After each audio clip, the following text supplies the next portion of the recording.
Gabi sa inyo mga ka-viewers, andito na naman po si Ero Talakay para po sa ating talakay na ang taong mapagmatsyag. Yan po, mapagmatsyag po siya pero may ginagawa po siyang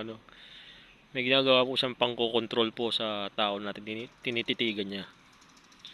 Yan po yon, sa pamamagitan po ng verbal at mga parinig nabubulol ako. Yan po yon, ang taong mapagmatsyag pero yung minamatyagan niya ay kaya niyang kontrolin. Pero minsan hindi niya nakokontrol, pero nakokontrol sa pamamagitan ng pagpaparinig sa taong tinititigan niya. Yan po yun ang topic natin ngayon. Alam nyo, may mga ganyan tao talaga. Kahit saan pa ng daigdig. Mapa Asia, mapa Amerika, lahat. Marami pong ganyan po. Lalong lalo na po sa mga crowded na lugar po. Sa mga marami pong mga may hirap po.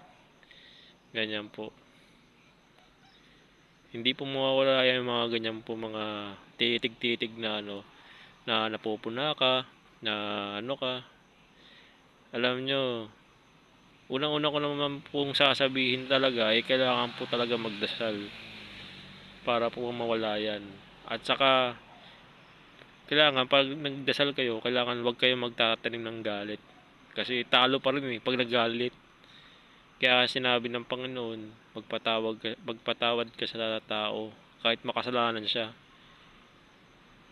Yun po yun. Alam nyo, ang Panginoon na rin ang magpaparusa dyan. Antayin na lang din yung mga taong mapang-bully. Bully na emotional yan. Isang type na bully emotional yan, yung tinititigan ka. Tapos pinaparinggan ka sa mamamakatingin sa'yo. Tapos tinatawa-tawanan ka. Niloloko-loko ka. Niloloko-loko ka sa spiritual. Yan po, yung pandamdam. Yan po yan. Yan yung mga dahilan na yan. Yan mga tinititigan ka. Alam nyo, samahan lang talaga ng dasal yan. Mawawala po yan. Kahit anong gawin nilang mahuhupa yan. Kahit na nilalagyan ka ng mga bitag, nilalagyan ka ng mawawala po talaga yan. Magdasal ka lang sa Panginoon. Kahit hindi ka pala dasal, may nagawa kang kasalanan, pwede kang humingi sa Panginoon ng ng kapatawaran, paglilinis sa sarili bago ka magdasal. At ihiling mo yung mga bagay na gusto mo mangyari, na yung healing na kalugod-lugod sa Panginoon. Hindi yung kaluhuan. Kaluhuan ba? Yan. Yan, example na yan. Yung kapanatagan, katiwasayan, kalayaan, para hindi ka mapansin ng mga tao. Kasi isang ano na rin yan, negatives yan, yung napapansin ka. Lalo na pag hindi mo talaga hilig hindi mo talaga hilig na napapansin ka, napupuna ka, pinagtatawanan ka, kailangan mo talaga magdasal ng ganyan. Alam ng Panginoon yon kung ano ang hinanaing mo. Kahit masama kang tao, kahit yung hindi naman masama na na sobra. Yung masama ka na nakakagawa ka rin ng mali na hindi mo alam, napapakinggan ng Panginoon yun, na dinidinig ng Panginoon. Yan po yun. Kagaya niya, yung sinabi ko, yung napupula ka, na ka, kasi isang paninira rin yan. Nagigewang-gewang ka, kasi naglalakad ka, nagkakaroon ka ng hiya. Kumbaga napupuna ka, napapag-usapan ka, na ka, magdasal lang, mawawala po yan talaga.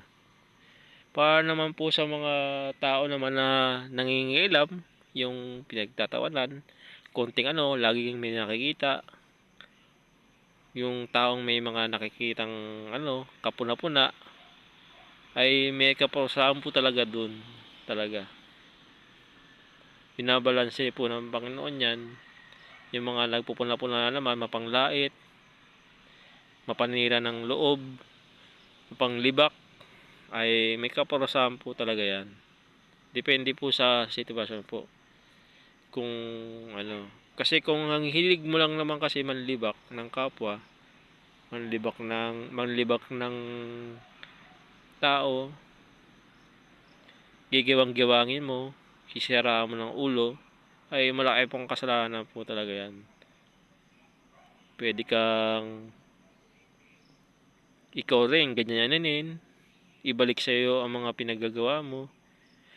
Pwede rin na mapunta ka sa squatter at ikaw ay pinililahan ng mga tao at pinaggugulpi ka, pinagpapalo ka, ano ka, minaltrato ka, pila-pila, at kinukutsa ka at dinuduraan.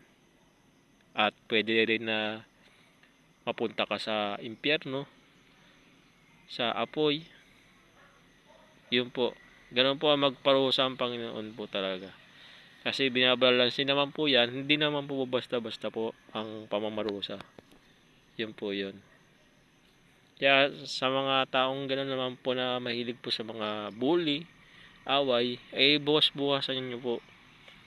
Kung di buwas-buwasan, mas maigi po na pigilan nyo po ang panlalamang pang-aapak ng kapwa. Yun po yun. Ganun po yun. Sa mga tao naman na pinaparinggan at ikaw ay ano, magdasal-dasal sa Panginoon para mawala yung mga nanlalait sa'yo na hilig lang nila manlait, marami silang napupuna, magdasal lang. Yun po yun. Binabalanse ko lang naman din yung mga binabanggit ko kasi alam ko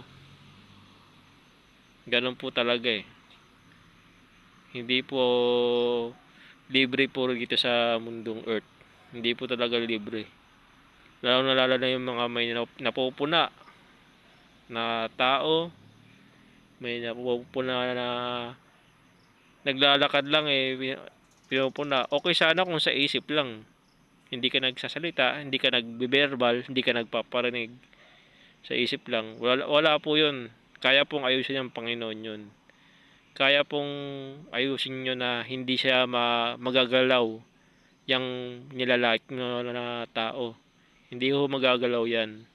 Kaya pong ayusin ng Panginoon yun. Pero yung binaparinggan mo, naglalakad yung tao, sinisiraan mo ng loob, tapos may alam ka pa paano manira ng ano, may kaparusahan po talaga yon. Gaya ng mga sinabi ko ng mga nauna dyan, nauna sa video na to. Pwede kang masunog, pwede kang pahirapan sa kabilang daigdig, at pwede kang gulpihin sa squatter area, kahit saan lugar, pwede kang ilagak. Ganun po mamarusa ang Panginoon. Pero syempre, mahal tayo ng Panginoon. Binabalanse niya. Tinitingnan niya muna kung ano na talaga. Hindi naman po basta-basta yung kaparusahan na yan. Kaya, paggrabe lang po talaga. Paggrabe lang po talaga. At may alam. May alam na nanlilibak ka ng kapwa. Yun po yun. Kaya kailangan po magbagong buhay din po. Yan po. Sa tao po na pinaparinggan naman yung mga ano, magdasal. Yun po. Para mawala po yung mga pang-aapi sa kanila, pangungutya. Yun po yun. Sana po may natutunan po kayo sa aral ko po na ito. Kaya ito na po ay kaalaman ko po. Pero sa akin naman po talaga, sigurado alam ng Panginoon yung binabanggit ko. At bago ko po sabihin dito sa sinasabi ko sa video na ito, alam ko po ang sinasabi ko po. Depende na lang po kung ako po ay may nakaharap akong tao na magaling mang-entrap mind, magaling mag-ano. Pero alam ko sa isip ko na alam ko yung sinasabi ko at ginagawa ko. Yun po yun. God bless po sa inyo mga ka-viewers. Hanggang dito na lang po. God bless po. Sana po mabuhay po kayo at maging matiwasay po ang buhay nyo.